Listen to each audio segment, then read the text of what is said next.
right. Hello, everybody. Thank you so much for being here. While I am getting rolling here, I want to go ahead and give a shout out. Oof, why is it that the gnats always show up right when I'm getting ready to do a Facebook Live? I guess that is a occupational hazard of having your office in your barn, but so trade-offs, I guess, right? Anyway, I just wanted to give a shout out to those of you who are watching the replay. I appreciate you being here, and just checking to make sure everything is going here really quickly. Give me 2 seconds.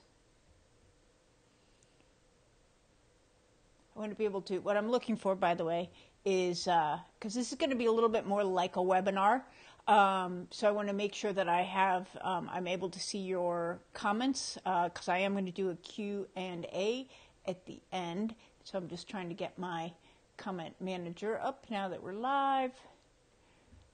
All right. Hey there, we're excited to announce. Oops, not you. Close you. Hopefully those are going to come up. Okay, so I'll check. Hopefully that'll be up by the time I glance at it next time. So let me tell you the backstory for today's topic. I did a sales funnel masterclass last week. Pretty sure it was last week. And, oh yeah, good. There I am. And I see comments. Hey, Karen, how are you? Gunnar, you're in. Awesome. Woohoo. All right. I'm glad you guys are here. So I was doing this sales funnel masterclass, and at the end of it, in the Q&A section, almost as a throwaway line, because to me this is, it's like obvious, but obviously it's not. I said something about the fact that if you don't have your course, app, event, whatever it is that you're going to be selling built, that not only was that not a problem, that was great, because what you really want to do is sell it before you build it. And as soon as I did that, the chat blew up. Everybody was like, wait, what? You can do that? How do I do that? Can you tell us more about that? And of course, it was right at the end of the masterclass, and I'd already gone over, as I typically do, and I was like, oh shoot. So, but it was cool because I put an offer out there, and I said, hey, if anyone wants to chat about this, just make an appointment with me. Happy to take you through it. And in fact, a bunch of people did. And so I've had a couple of conversations about it. It's really funny. One person, Kevin, said to me, you should do a course about this. I said, I have one. It's called the Reverse Funnel Mastermind. That's exactly what this is. But anyway, that aside, so there was so much energy around it that I thought, you know what, I'm just going to do a Facebook Live on it and see how it goes. So in this Facebook Live, I am going to give you a very detailed, not as detailed as, my 12-week program, obviously, but what I can, as much as I can in a Facebook Live, I'm going to give you a detailed step-by-step on how to sell your course, whatever, before you build it, and why you should never, ever do it the other way around, okay? Now, just to give you a heads up, I mentioned this, hey Brian, welcome. I mentioned this earlier, but I am going to be doing Q&A at the end, almost like I would in a webinar. So what you can do, because there is definitely a bit of a delay, make sure that I get your question, or if you have to leave, that you get your question answered just by putting them in the comments as we go. If it's appropriate and I glance over and see it and I can answer it kind of in the flow, I will do that. Otherwise, I will answer it in the Q&A at the end, and I'm absolutely open to any and all questions. Kind of an ask me anything at the end, okay? Now, just before we jump into the nitty-gritty, just let me give you, for those of you who don't know me, just a mercifully brief little bit about me. So my name is Kim Snyder. I'm the founder of Reverse Your Funnel, as well as 13 other companies. Some of those companies have been massively successful. Some of them have been massively not, but that's kind of the fun of the game, right? In terms of courses and building courses and, what do I know about courses? I tell you this not to brag, but just so that you have a sense of where I'm coming from. I built a course which is to date sold over $30 million and counting. I'm semi-retired. I live in South Carolina. I have 2 lifestyle businesses, one of which is a SaaS app, Sync to CRM, and one of which is my latest course, the Reverse Funnel Mastermind. So anyway, I won't bore you with that, but I do know a little something about building companies, both very big. One was number 826 on the Inc. list, as well as companies that are very small lifestyle businesses whose noble job is to support you and your family and allow you to do the things that you want to do, whether that's change the world, buy a Ferrari, whatever, we don't care. Okay, so, and everything in between. So that's about me. Okay. Now, and by the way, if I keep looking away, it's because I do have a little outline here. I don't want to miss anything. And so I apologize for that. Okay. Let me show you a cartoon, actually, here. Let me get this off of my screen so that you can see it. I thought this was really appropriate. Share screen. Okay. Hopefully you guys can see that. So this is basically in a cartoon, a perfect representation of what this topic is all about. If you look at it, the guy's saying this is about an app, right? It took me 3 years to make our app perfect. 1 hour later, the platform for your app is no longer supported. This is from entrepreneurfail.com. But whether it's an app or a course, human nature is to do this backward. Human nature is to want to build it and then sell it. And in fact, that is totally backward. The way that we want to do it is to sell it and then build it. And that is really hard for some people to wrap their brains around. I get that. Now, why is that? Well, I think for a couple reasons. One, I think it feels safer. It's just, I just think it's just counterintuitive to some people's brains to sell something that they haven't built yet. I think this is particularly hard for people who are perfectionists. In fact, I got to tell you, in my experience, it's almost impossible for them. But even people who aren't necessarily perfectionists, if it's the first time you've tried to do it in this order, the struggle is like, well, how do I write web copy about something that I haven't even built yet? And, and all of those things. But this is the way to do it. I promise you. And I will tell you this, that I mentioned that I've, had a lot of successes and I've had a lot of failures in the 14 companies that I've started.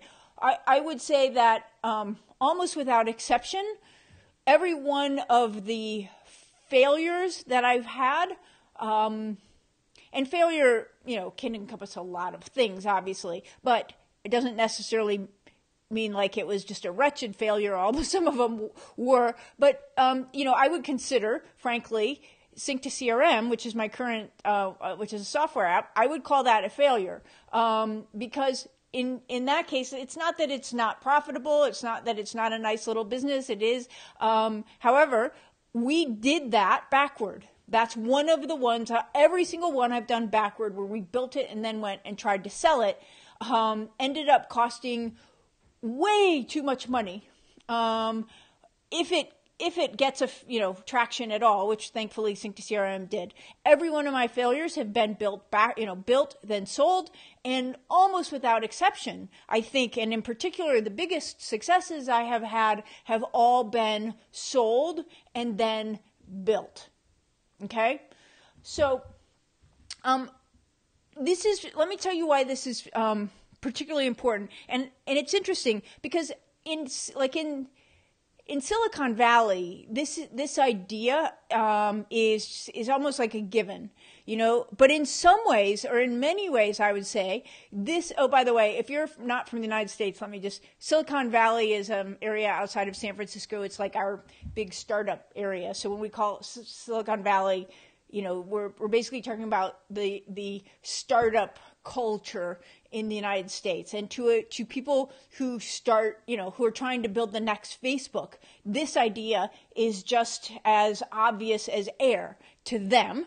But for some reason, for small businesses, it is not as obvious. Okay.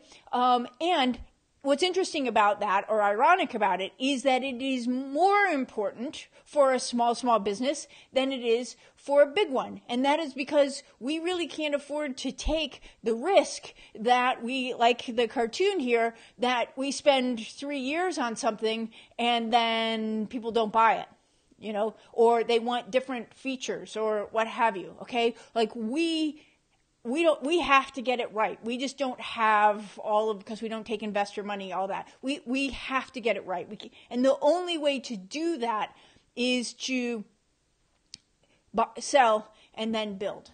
Okay. Now, so, let me tell you a couple of things, that in that regard, and then I'll tell you how we're actually going to do this. I was I put this in an email I sent out, and it is admittedly kind of a coarse way of expressing the same way that this cartoon does.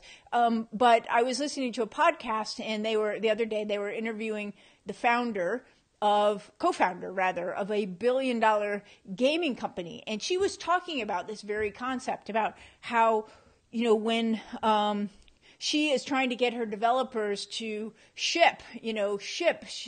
Shipped is better than perfect. And she was saying it's never done. It's never right.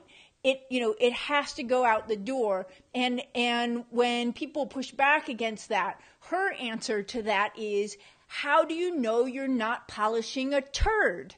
Which again, yes, admittedly a little bit coarse, but I think that when she said it, I was like, oh, right, exactly. That is, it couldn't be more succinct. The reason you have to both sell first and then build, and even once you're selling, each iteration has to be minimum viable. I talk about minimum viable everything, right? There's this idea in Lean called minimum viable minimum viable product, right? Well, for us, it has to be minimum viable everything, minimum viable website, minimum viable course, minimum viable content, minimum viable Facebook ad, right? Because it's never going to be right. That's what they know that we somehow forget, or it's like we get kind of delusional, childlike thinking that we're going to build this thing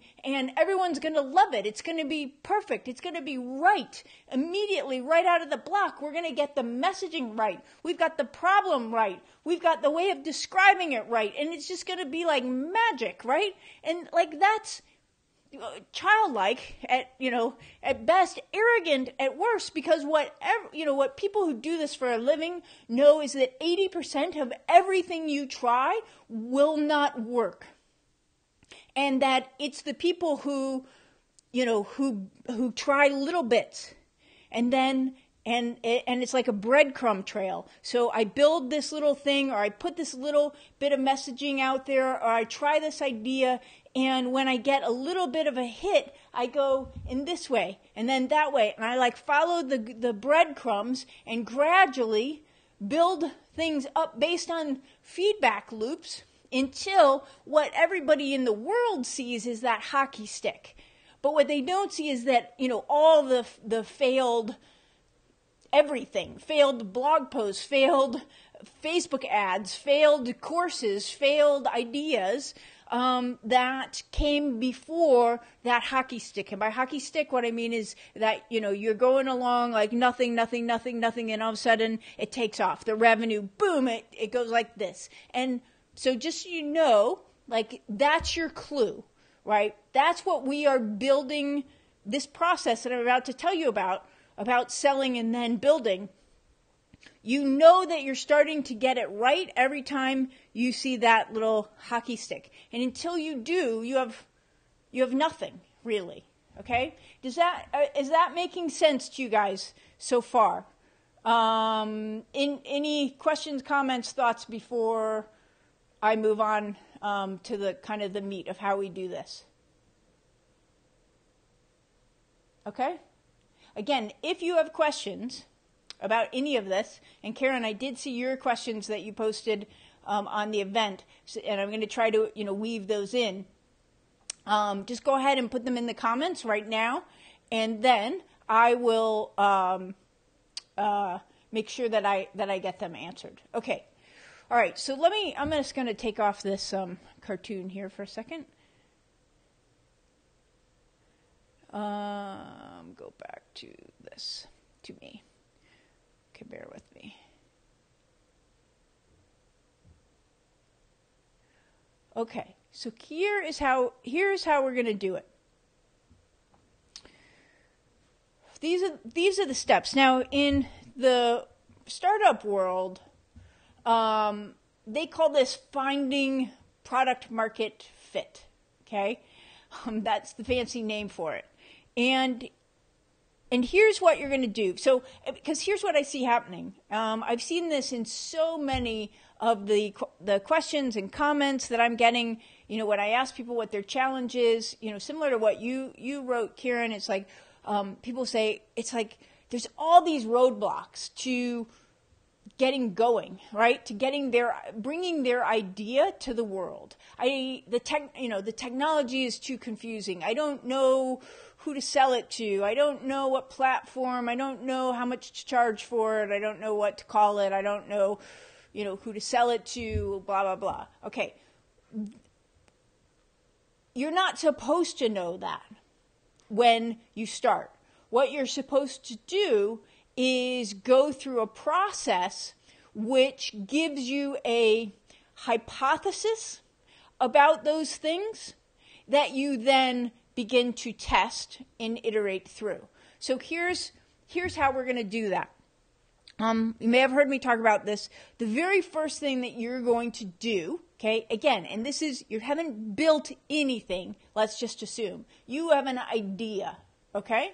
And by the way, this is how I did my $30 million course. It's also how I've done the reverse funnel course. So actually, let me just take you through that, and I'll explain it. So the first thing that you do is you define what I call the 5 P's and then the hook. So the 5 P's are premise, persona, problem, promise, and process.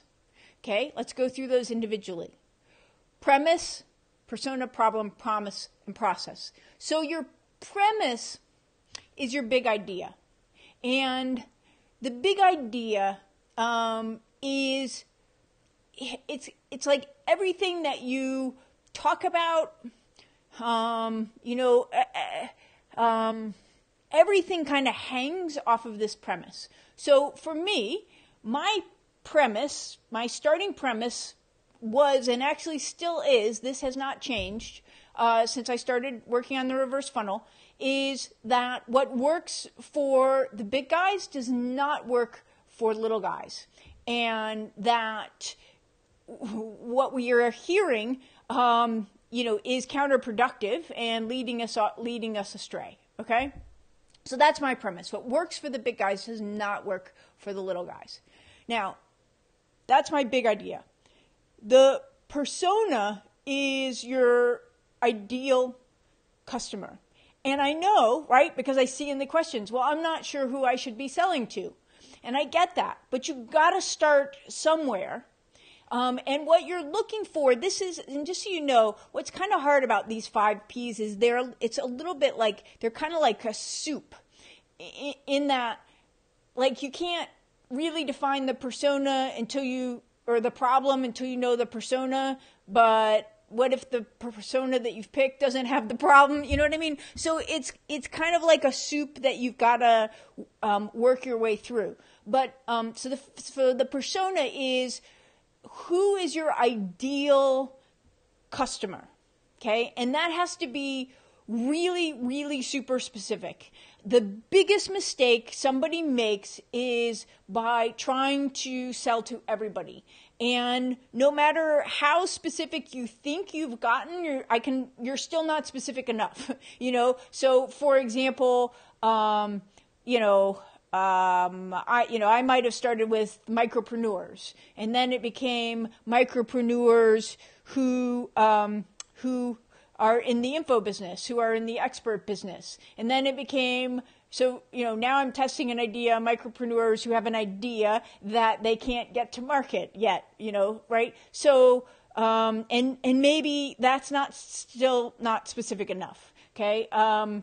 But it's working your way down to a person that you can name, that you can understand, that you can target, and that you can find. Okay? So once you have an idea of who this persona is, what you're looking for is the problem that you are solving, that your idea solves. And the biggest problem and the biggest argument for doing it this way around instead of the other way is what happens 99 times out of 100 is someone builds a product in search of a problem.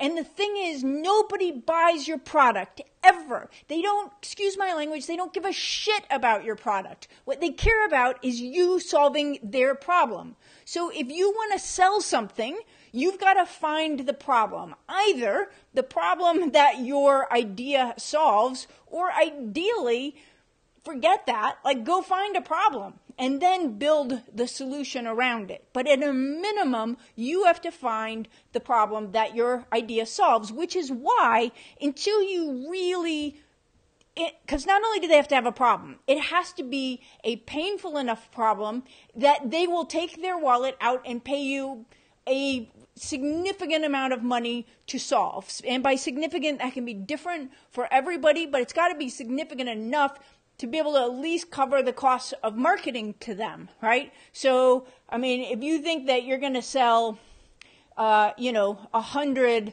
of your product at $50 and make a living off of that, it isn't going to work. So that means that it's got to be a problem painful enough that they will pay you some money for it, right? Ideally, a bunch of money. The bigger the problem, the more painful the problem, the more likely people are to pay you more money, if that makes sense. So who's the persona that has a problem that they'd be willing to pay you to solve, that your idea addresses? Well, clearly, how can you build a product until you know that? Now, okay, so how do we go find that? And I'll come back to the promise and the process in a minute. How do we go find that? Well, that's just it. We go find it. You go do research. And maybe you know these people. Karen, I know that you know the church community. But sometimes that's actually a bigger problem because we think we know them. And we can't see our own eyes because we see with them, kind of a thing.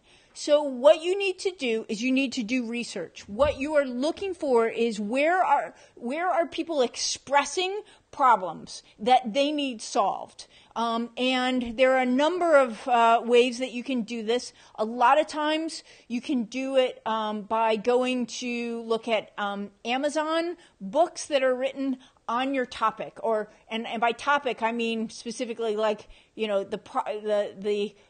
books that your target audience would be reading, and look for the negative reviews and see if there are any themes about why they're giving negative reviews, like what's not getting answered. That can sometimes yield some good results. Generally, though, the better results are going to come in Facebook groups or forums. So, for example, before I started the API guys, I spent months reading initially every single post every single day that was written in the Infusionsoft user forums. Every day. And then gradually over time, I started to answer those. But what that did for me is I started to see a theme of a problem that people had that needed solving. It was a gaping problem, and that's why API guys took off. Okay, so that's what you're looking for. Now let me give you an example of that.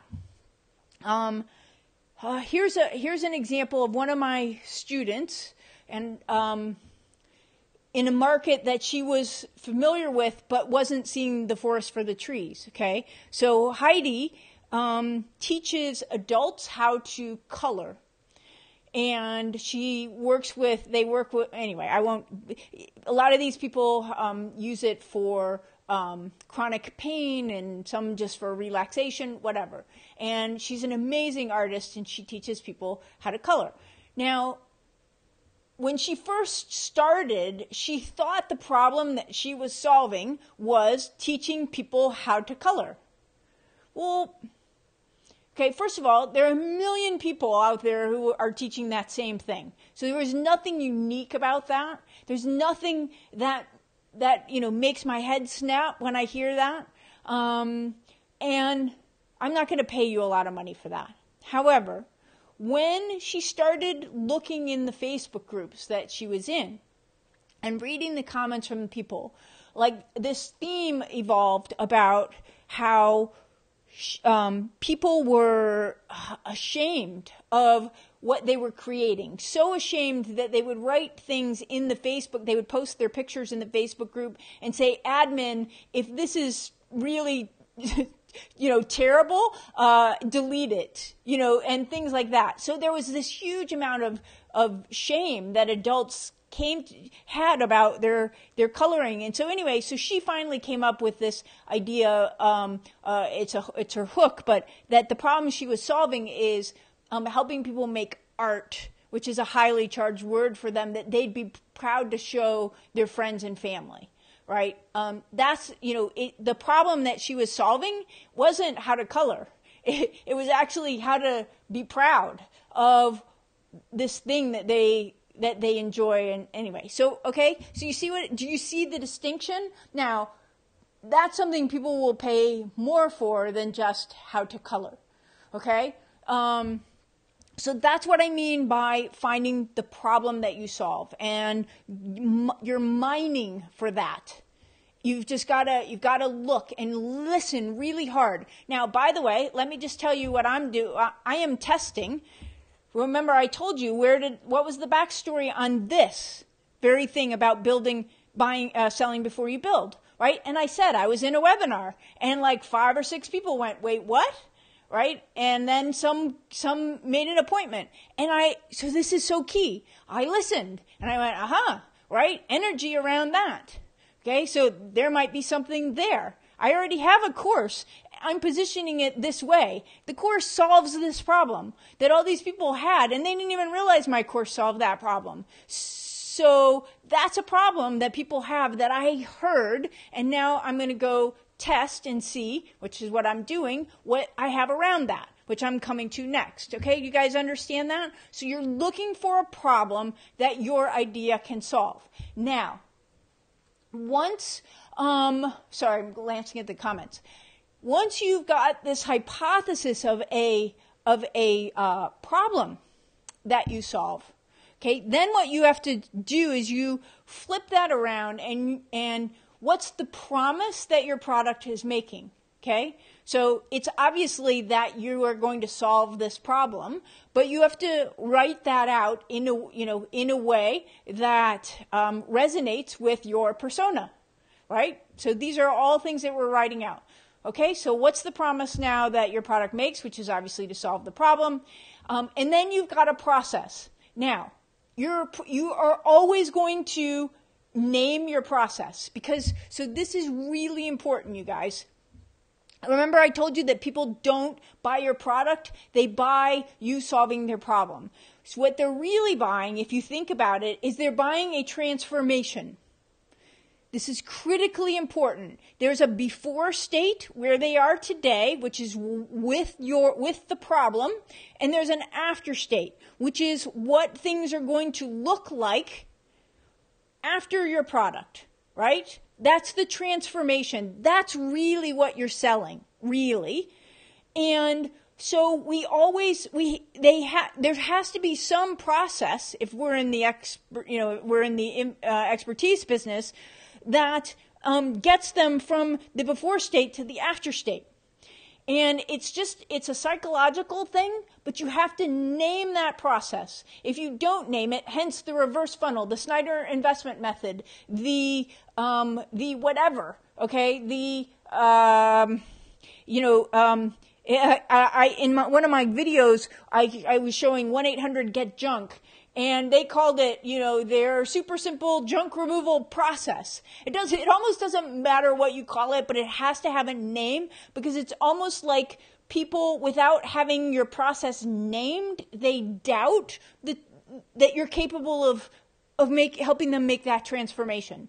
Does that make sense? So the process, you got to have one. That is what you're selling, really. It might be a course, it might be whatever, but you've still got to name that process, and separate from the course. And then those are your 5 Ps. Okay? Now, after that, hang on, I'm not seeing some of the comments over here. Oh, there we go. That's interesting. Hugh and Frank's comments aren't showing up here. Anyway, all right. Hopefully I'm not missing anybody's. Okay, so that's that. Now, once you have that, again, this is a hypothesis. Here's the thing I'm going to tell you again and again and again and again. You are not going to, if you get it right the first time, all of this stuff, either it's because you're trying to address some sort of glaring problem, like world hunger, or I don't know. Aliens are coming, and you have the only alien killing device on the planet, and people are beating your door down. And, right? Otherwise, if it's not that, then this takes listening, iterating, listening, testing, iterating. Okay? Just saying. But so that's why we're going to start with a hypothesis for these things. That's what we call it. Now, the next thing is, once you have these things, you're going to create a hook. And the way that I describe the hook, this is the key to everything. I call it the magic hook. Honestly, I don't know why people don't spend more time on this or tell you this, because it's the key to everything. It's what makes your product sell. It's what makes your Facebook ads convert. You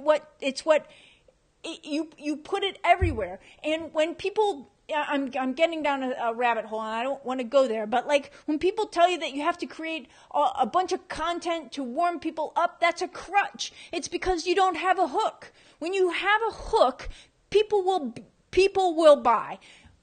You just have to get the hook right. So what is the hook? The hook is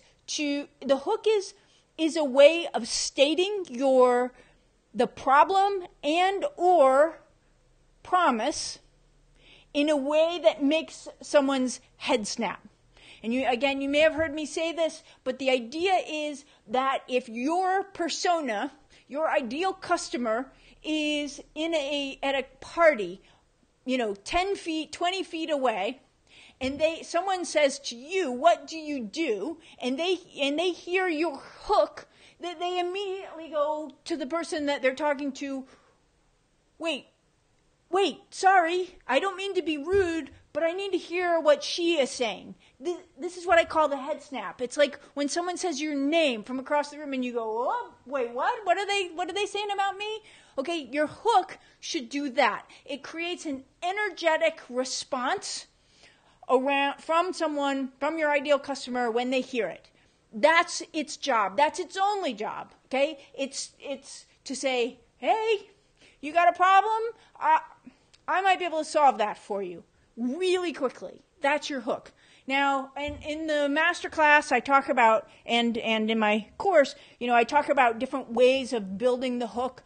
But the most, and again, you just got to try it over and over again. But the most common, and if you look, you'll start now to see them everywhere. The most common framework for a hook is how to, this is Frank Kern's way of describing it, how to yay without boo, where yay is something that they really, really, really want, and boo is something that they really, really, really don't want. Okay? So, and there are others, but that's one, right? So how to, how to 13x your profits and double your course revenue without, how to yay, without boo, writing a bunch of content, okay? And having an email list and a blah, blah, blah, blah, blah, okay? Right? Yes, Karen says, LOL, like you made my head snap. Yes, now this is really important, actually. Karen, I'm going right to that. So, okay, that's exactly right. And so once you have it, by the way, you put it everywhere. It's the subject line on your emails. It's on your business card. It's everywhere because that's what it does, right? That's the job. Okay, now, once you've got an idea for a hook, and again, you won't get it, like I can't even tell you how many hooks I've been through, and even when you have it, you keep trying because you never know when there's a better one out there, right? What you're going to do then is you're going to test. Now, how do you test your hook? Now, this actually came to me much more recently than the idea of the hook itself. It was like one of those V8 moments. I couldn't believe it took me so long to think of it. I'll give you a hint. I am testing a hook right now, to Karen's point.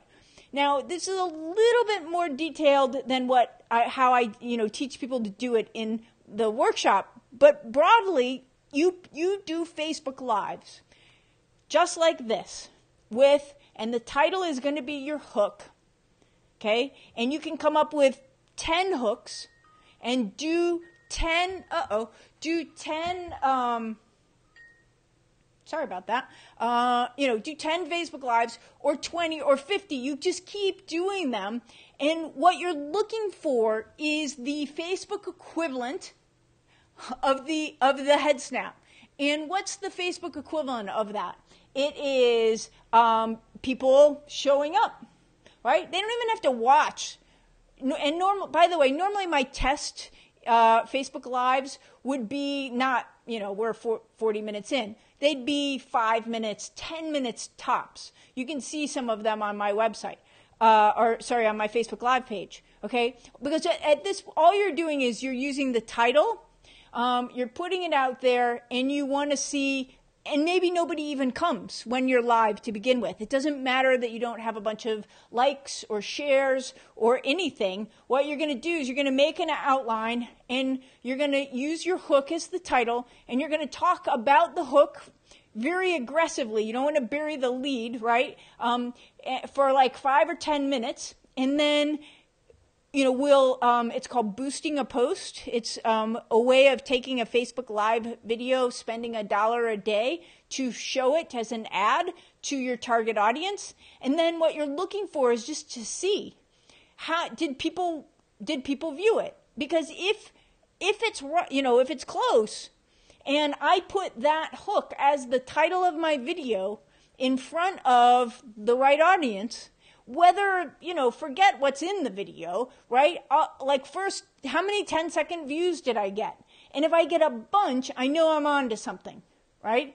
Content notwithstanding. Now, the nice thing of doing this is what I call minimum viable content as well. More detailed than I wanted to give you, but it's a way of keeping your Facebook page, putting with fresh, Facebook gives preferential treatment, we believe, to pages who have Facebook Lives on them. So you're checking that box while you're testing your hook. And you're also, if you choose to do an actual Facebook Live, where you're coherently presenting your information, it's like I had a radio show in Dallas-Fort Worth for 9 years. And every week for 9 years, plus all the other things that I did, I had to talk about this, the investing in this, and I came up with sound bites. And, when you describe, what is a sales funnel for the 35th time, and on the 35th time you come up with there's a great analogy for it. I've been talking about this for months, but I finally got it. By doing these, it forces you to become better at articulating your content. Those are side benefits, though. What you're looking for initially is the energetic response to your hook, to tell you that you've got one. Does that make sense? So right now I am testing a hook. Okay, now, and I did more because I already knew, one, because I already have a hook. I already have something that's working, but I'm always fishing. I'm always like, hey, if this one would work better, I'm all over it, right? And so when I saw that energy, I thought, oh, shoot, right? Now, I have an email list. Now, I didn't start with one. So I put it out to my email list. I have some, a few hundred people in my group and on my page who like it. So, okay, fine, I'll put it out to that. But again, that's not the point. Even if I had nobody, it's a myth that you need all those things. You do not. You don't need a course. You don't need a list. You don't need any of that. What you need is an idea and a problem and a persona, right? And a promise. And then start testing them, because I promise you, once you get it, that's when you get the hockey stick, and that's your clue, okay? That you'll know, I promise. All right, makes sense so far? Okay, so you test your Facebook Live. Then what? Okay, let's say you come up with something that people are responding to. Then what you do is you're going to put together a, quote, founding member version of your course, whatever it is, okay? It's app, event, whatever, okay? A founding member version, which is my way of saying minimum viable product. And you're going to try to sell it at a discount. Because again, you can get all the head snaps you want. At the end of the day, the only thing that really counts is people pull out their wallet and pay you for it. Now, Karen, you said, well, I'm not sure what to price it at. Well, there's one way to find out, right? Which is to go put it out there and see, that's how you know. So, excellent, Hugh. Make sure and check for the replay. Hugh's got to go. Check for the replay on the page and finish up. Okay, because I got a bunch more. Okay, and thanks for being here, by the way. Sorry, gnats, jeez. Okay, where was I? Oh, okay, so you're going to put together a minimum viable product. Now, let's just say for a minute this is a course, because that's the easiest.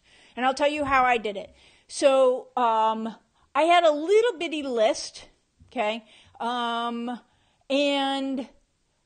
so what I did is I went out to I put together an offer basically with my hook that I had by that time kind of figured out, and to my little bitty list, as well as my Facebook page and ads, okay. And I teach you how to do the ads and stuff, but basically, again, if you've got your hook right, your ads just work. If you don't have your hook right, it doesn't matter. All the tricks in the world will not save your Facebook ads. That's the whole thing. It's the hook. Okay? So I put the hook out there, and I pre-sold 50 of the reverse funnel, what was back then called the reverse funnel workshop, at a significantly discounted price. Many of you probably will remember it. In November, when for founding members, which is what you call it, it was $797, I think. And you're really upfront with people. You say, because you're founding members, you're going to get, the course isn't built yet. We're going to do it live once a week for X number of weeks, and I'm going to record it, if that's what you choose to do, for you, as well as, to turn it into your course. Okay? Now, I think what you're going to find is, I'm not a big fan of doing that, although a lot of people do, because again, it's arrogant to really think that you're going to get your course right out of the gate. Unless you've somehow already really taught it a number of times. I mean, I'm still tweaking mine. And I've been doing it since November, and, this one, the mastermind in October, is gonna, it's been different and improved every single time, right? Based on feedback from the people who go through the program. So one of the things that you offer to the founding members is the fact that they get to go through, for Karen is a founding member, right? Karen, I think. So, you get to go through again as many times as you want. That's what, you get access to me, you get whatever, right? Whatever you can do to. But what those people are doing for you is, one, they're a friendly audience, okay? You're telling them right up front, in exchange for getting a discount and all these other things, you have to understand that it's not going to be pretty. It's not done. You don't have instant access. I may change my ideas, my mind, whatever, blah, blah, blah, blah. And as long as you are upfront with people about that, they're totally cool with that. As long as you have a product and a hook that solves their problem, they'll pay you for it, right? They're happy to pay for it because they're going to get that at a discount. Does that make sense? Now that right there, that piece, the rest of this, everybody else can do, mostly they're with me right until that piece. And for whatever reason, right there, their brain starts screaming like, I can't sell something that I haven't built. Either, I don't know what they think people are going to hate it. It's not pretty enough. What if people don't buy it? Okay, first of all, most chances are no one is going to buy it. That's the point. That's the point. Can you imagine if you put all that work and effort into it and nobody bought it or one person bought it? Okay? You're screwed. How many times can you do that? But if nobody buys it or one person does or people do, it's a founder's thing. It does feel really vulnerable, Julia. I get it. I totally get it. But I promise you,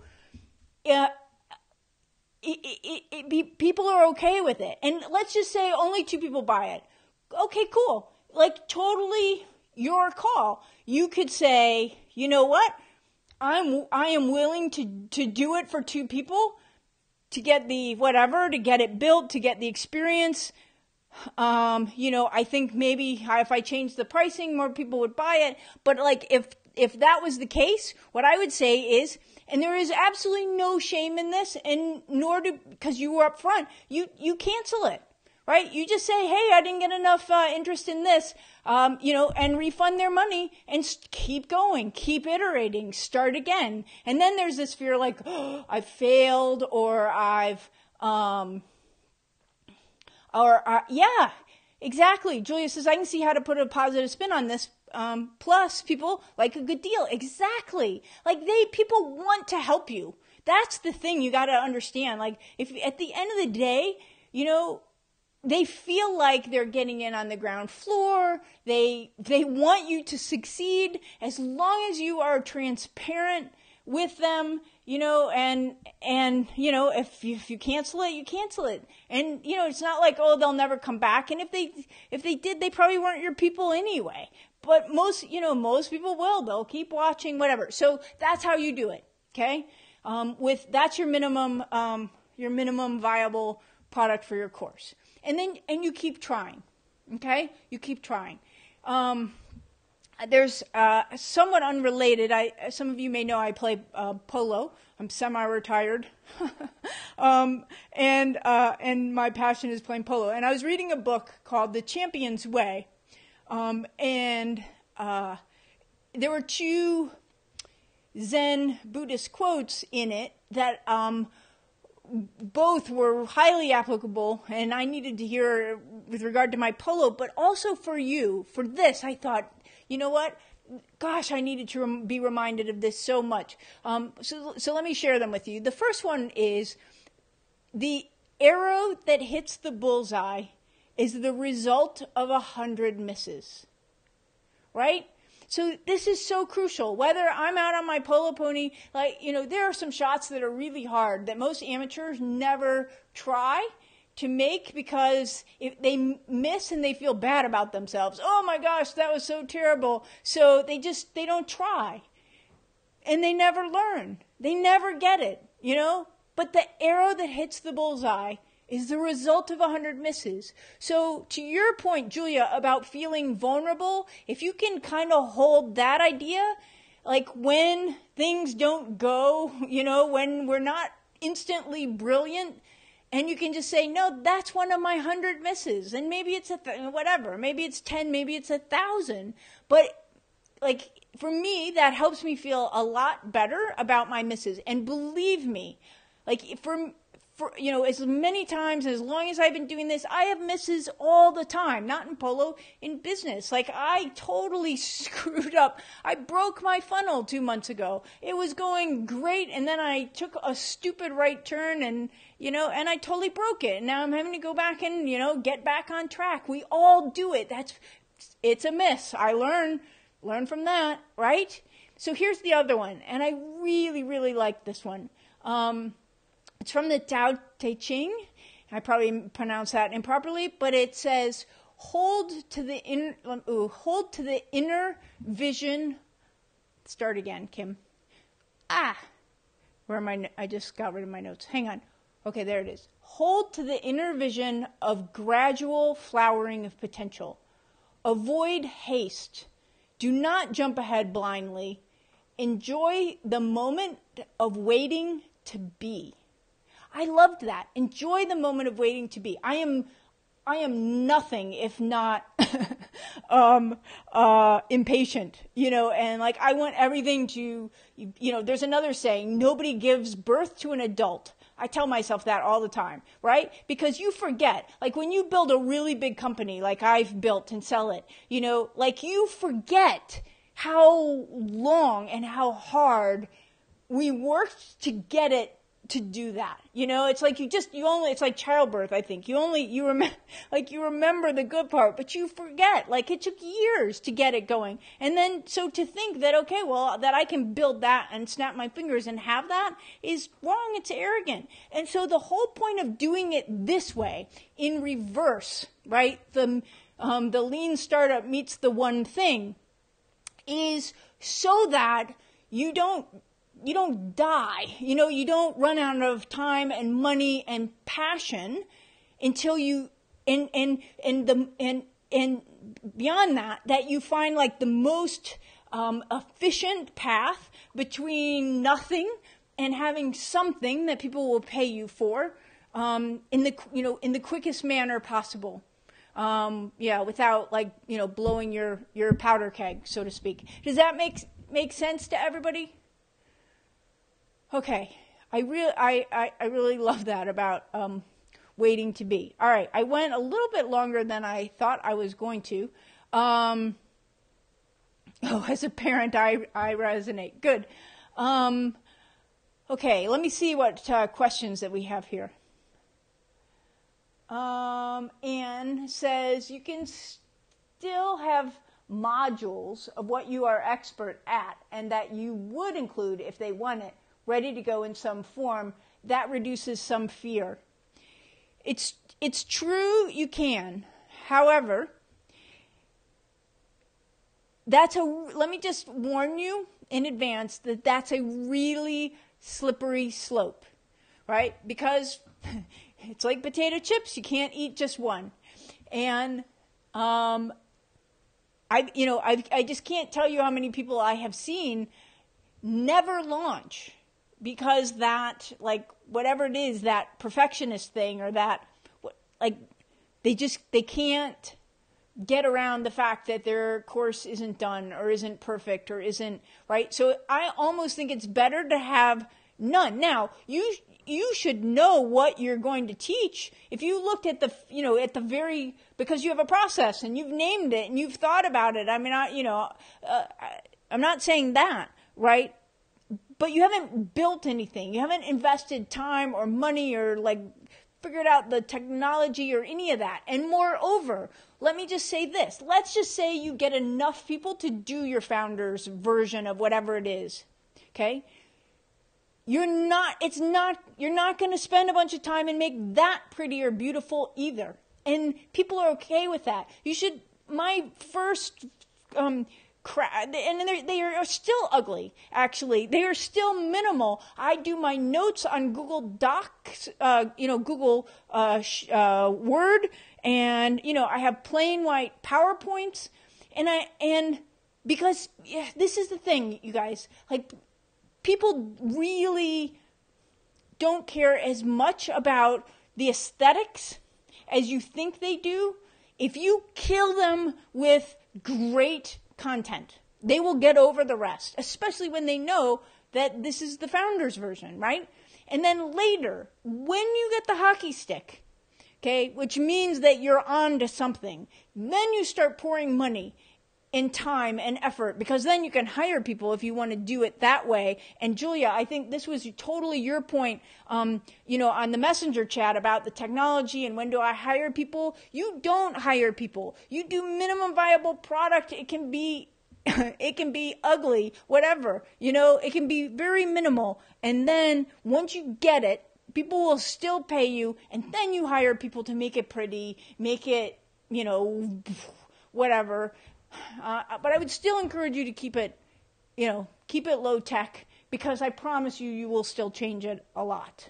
And the more you invest in it, the more expensive it is to make a change. I promise you. So the more I am all about minimum viable anything. Okay, so let's see. Yeah, so Ann says that's what I'm saying. Okay, perfect. So we're saying the same thing. Let me bring this over here so I'm not looking so far. Okay, Julia says, so last fall in your test program, did you create an outline each week? Yep, I sure did. That's exactly what I did. If any of you guys want to see it, I'll be happy to show it to you. What that outline looks like. And it's literally, I teach off of an outline in a Google Doc. That's it. That's how I do it. And then, because again, I've changed it a million times. Karen, this has been such a good revelation. MVP, thank you for that. You are welcome. Minimum viable everything. Minimum viable content. Minimum viable everything. And I promise, basically whatever you think the order is you should do it in, reverse it, and you're going to be right. Okay, let me see. What else? Hugh. Okay, I think. Oh wait. Brian says too many minimally viable products are not even minimally tested. All of that wasted time and lost productivity are put onto the customer. See, I don't think that, Brian, if you're still here, I really don't think, that may be true, but if you do it this way, that will never be true. Basically, what you are doing is you are taking little tiny baby steps, right, towards a minimum viable product. And the only way that you are releasing that minimum viable product out into the world is if people have told you they want it, right? And then, based on that feedback, you will make it better, or you will go in a slightly different direction, right? And then, if you can't sell it, then it never sees the light of day in the first place. Which is to your point, I think, good, because you're not foisting some piece of crap on people that they don't want, right? It's a dance between you and your market to get to the place where you can help them at a price point that they are willing to pay you for. That's maybe the best way I know how to describe it. Julia says, in your course, do you address what the low tech would look like? I do. And in fact, one of the things I've been even thinking about, I think this is that's one of the things that I am going to do different in this next one. So I have to very soon leave to go to the gym. I've just started doing CrossFit because I've gained 15 pounds this summer. It's been awful. And anyway, my horses are like, what the hell? Anyway, so at CrossFit or at the gym, if you think about it, until you get strong enough, they modify every exercise for your ability, right? And that makes you feel comfortable enough to go to the gym, because if you thought you had to be able to, right? And so I'm really going to start making more of an effort to say, this is I really have already stripped it down to what I believe is the minimum. Like, because I know if it's not absolutely minimum, you won't do it. But on the technology side as well, to be able to say, okay, look, like here's the modified version. Here's what we do low tech when we're first getting started. And then later, if you want to spend money and, hire people to go do that, then here's how I'd recommend you do that. But it is already pretty low tech anyway, just because I had to strip so much out of it because I realized people wouldn't do it if I didn't. So it's kind of like minimum viable technology in the course as well. As I told you, I'm all about minimum viable everything. So yeah, it is, and I'm going to maybe even go further that direction for sure. All right, what else, you guys? Any other questions I can answer for you all? Has this been good? Has this been helpful? It definitely went a bit longer than what I expected it to. I thought, I'll just knock this out in 20 minutes. But such an important topic. So important. If I could just help people do this one thing, I think we'd launch 2 or 3 times as many ideas into the world that could then help other people, right? Because that's the whole point of our ideas. Yeah. Thank you, Anne. Thank you, Karen.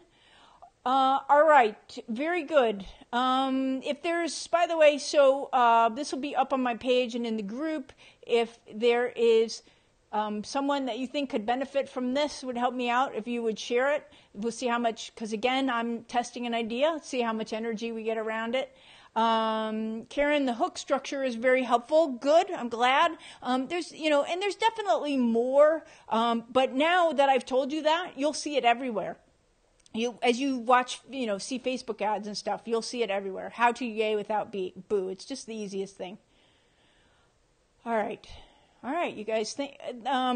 Julia says thank you for your transparency. My pleasure. I always try to do that as well. Thank you for calling that out. All right, you guys, I'm going to let you go. I'm going to get to the gym and try to shed some of these pounds. And I hope this was helpful. I am Kim Snyder from Reverse Your Funnel. Let's get growing, y'all. Thanks so much for being here. I really appreciate you.